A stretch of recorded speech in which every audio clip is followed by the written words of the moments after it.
Hi there and welcome. These are your handover videos for your Bailey Phoenix 420. So these are a basic walkthrough on how to set up and operate the caravan as if you were coming on or off site.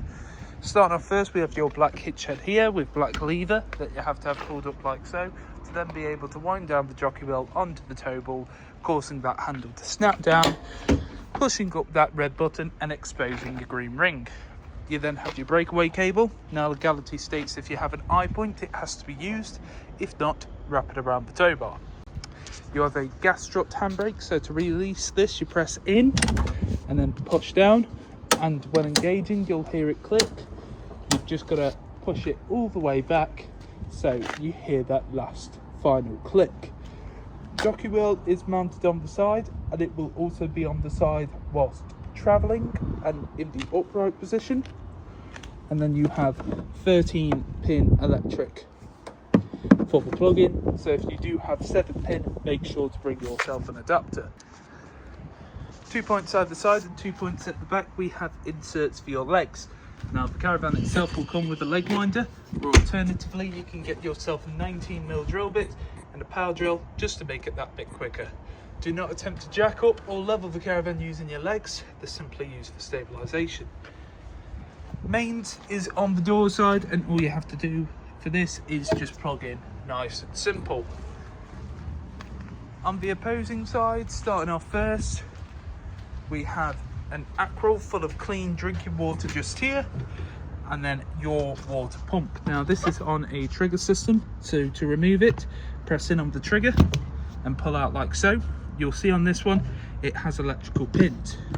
You may also want to slightly lubricate these rubbers as they can get a little bit stiff, but you want to push it in so that it clicks, and so then it can't be removed.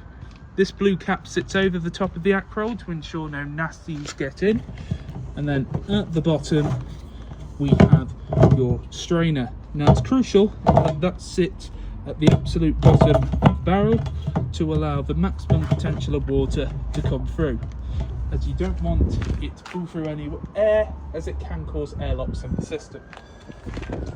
Just here we have your flue, which is used to get clean air in and out of your boiler when operating on gas. Don't have to do anything with this except make sure it's nice, clean and tidy. Motor mover will be gone over on collection. We then have your gas locker just here. So I'm using my test propane gas bottle.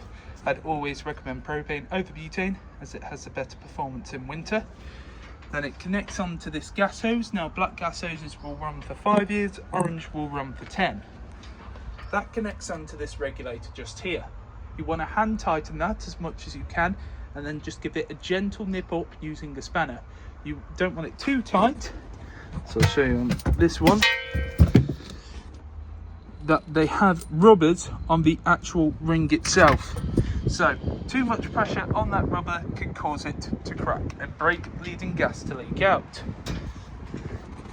And then lastly we have your toilet functions. What I will just show you as well, you've got these 2 points where your wastewater from both your shower and your sinks will come from. You'll need some 28.5mm waste pipe to feed into a waste master that you can empty out at the appropriate point on site. And then toilet function. So this is your cassette where your waste will go into. And to remove this, press up on the orange handle and pull out towards you.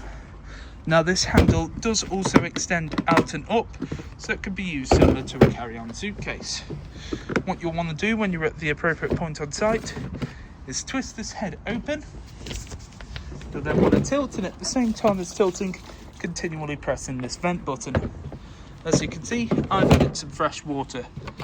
So I open up this compartment, add in some fresh water, give it a shake, and again tilt and vent, just so it smells a bit nicer.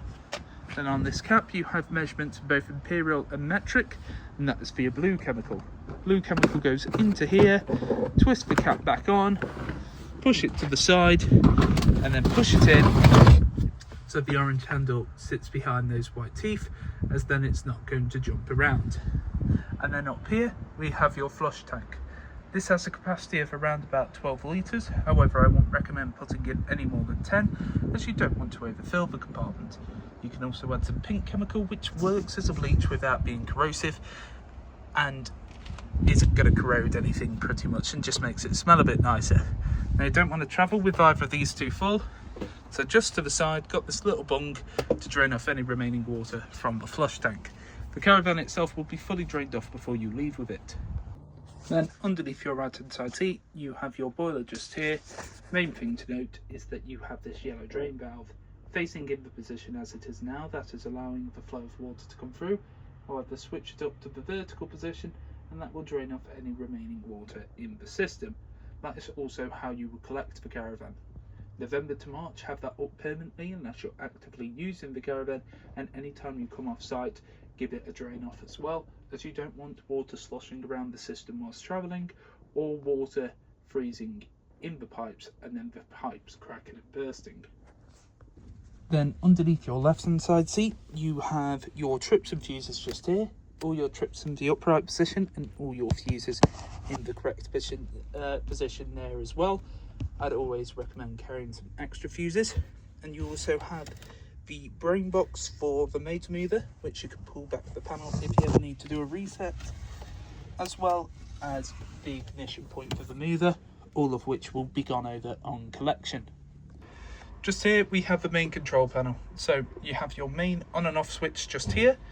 You then have this battery tester button just here.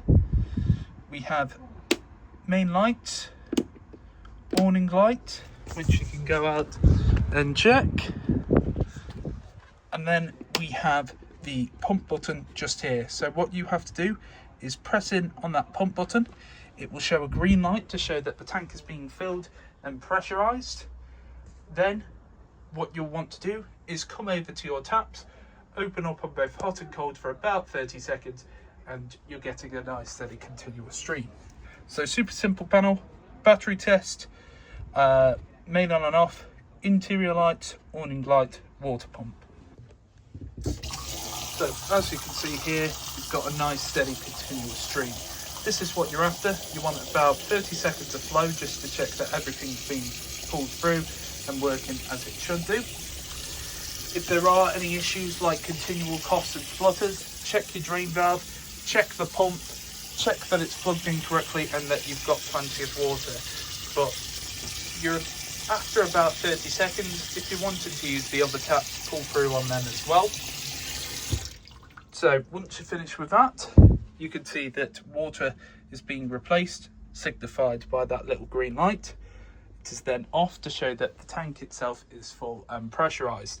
However, when we want to drain off, we press in on the pump first. We come over to the drain valve and open it up. And then we open up the actual tap as well, as there will be a little bit of residual water left inside there. Then just here we have your fridge. So first up, we have your energy sources. So you can either use mains, that battery symbol, which is representative of 13 pin whilst traveling, or the gas icon at the bottom. So if I switch it to mains, I can then open up the fridge. You'll see lights on inside. We then have a gauge just here. This is the amount of power coming into the fridge. The thicker the bar, the more power coming in. Now the main difference is that when you switch it to gas, what you will have to do is press in on both this and this igniter at the same time. What will happen is that this orange bar will float over into the green. That's what you want to happen. So you have to continually press and hold both of them for that green bar, for the orange bar to float over into the green, and then you can release. It does take around 30 seconds and you do have to push in quite hard. This is what it looks like when it's over in the green. As you can see here, bar has floated over into the green. If I were to switch it from anything apart from gas, you can see it drops out.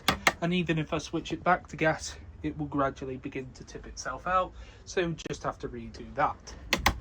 So super simple to use.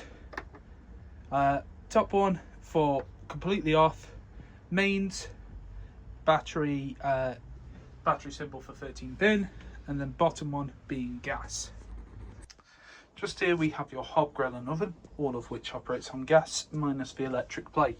electric plate, spin to whatever mark, and it will get to temperature. Everything else you have to press in on the dial, twist it to the side, and then press in on your igniter. Now it may be a case that these will light up and then cut out, or it may just take a while for it to light. That is completely natural, so just restart it and it should be all fine. This is what it looks like when they're all lit. As you can see, nice blue clean continuous flames. Back to the central position to turn it off. Same concept for your grill. As you can see, grill all nice and lit on both sides. Now it may be a case one side will light and then the other. And then lastly, we have your oven. So make sure that these trays do not intrude on the igniter. Press it in, twist to the side, and there you can see all nice and lit. Only other real things to note is that you're traveling with a gas bottle. Make sure the bottle is turned off, and you need to travel with this glass sheet down, but don't put it down until all burners are cold to the touch. Then just here we have your toilet. So open up the lid, press in the button on the side, and you can hear that motor. That motor is what will push through any water across the system. To remove the waste, press away the handle, opens up the catch, and then pull it back towards you so that you're actually able to remove the cassette. When the cassette is full, there'll be a red light on there telling you to empty. Then here we have your Truma control panel. You have this dial, which is also a select button, and a back button just here. Screen is currently off at the moment because you can't see any text. So what you'll want to do is press in. It'll display the time, which is currently not 9:22, but just set it to the correct one. And it also shows me that mains is plugged in. First up, I have the motorhome with the thermometer in it because they use this panel for motorhomes as well. Press in on this, and this is for the temperature that you desire inside the caravan. So let's say I wanted it at 16 degrees, it's going to show the flame on top, and I press in to select. Next to that, we have water temperature. So off, eco, which will get it to 40 degrees, hot, which will get it to 60, or boost. Now what boost does, it prioritizes heating the actual water over heating the caravan. After 30 minutes, it will then drop itself back down to eco, which again, you can see appears on the top line, but if I don't select it, it doesn't come up. Next, we have energy source. So we've either got gas, mixture of gas and 1 kilowatt, mixture of gas and 2 kilowatt, strictly electric with 1 kilowatt, or strictly electric with 2 kilowatts. So you've got the choice of either gas, mains, or both. We then have fan speed just here, which is either eco or high. Eco is nice and steady, high is a lot more vigorous, and it's coming out of your vent across the van. However, if we do not have the heating on, turn it completely off and go back over to the fan, it's either off or vent. Now what vent does, it will circulate the air across the caravan, similar to the circulation setting in your car. So what you could do is have all of your windows open and draw through some nice fresh air. Then let's go to the bottom row. So this one here is a timer. You set first when you'd like the heated and hot water to come on, and then stop. So you first input the start time, hours then minute, end time, hours then minute. You'd have the correct time. So it is a 24-hour clock, so just select whatever the time is. When you completely shut down this panel and reopen it, you will have to put in the correct time again. And lastly, you have your settings. So offset, temperature, brightness, 12 or 24-hour clock, language, index, or reset. I'm not going to run through this as we have set this to what we believe the most user-friendly panel to use. However, if you'd like to have a look inside your book packs, then please do so. Now, naturally, this screen will fade to green, but still display the text. And to turn it completely off, press and hold in, and it turns itself off. Make sure you do that first before you would come over here and turn off the actual switch, because otherwise it can trip.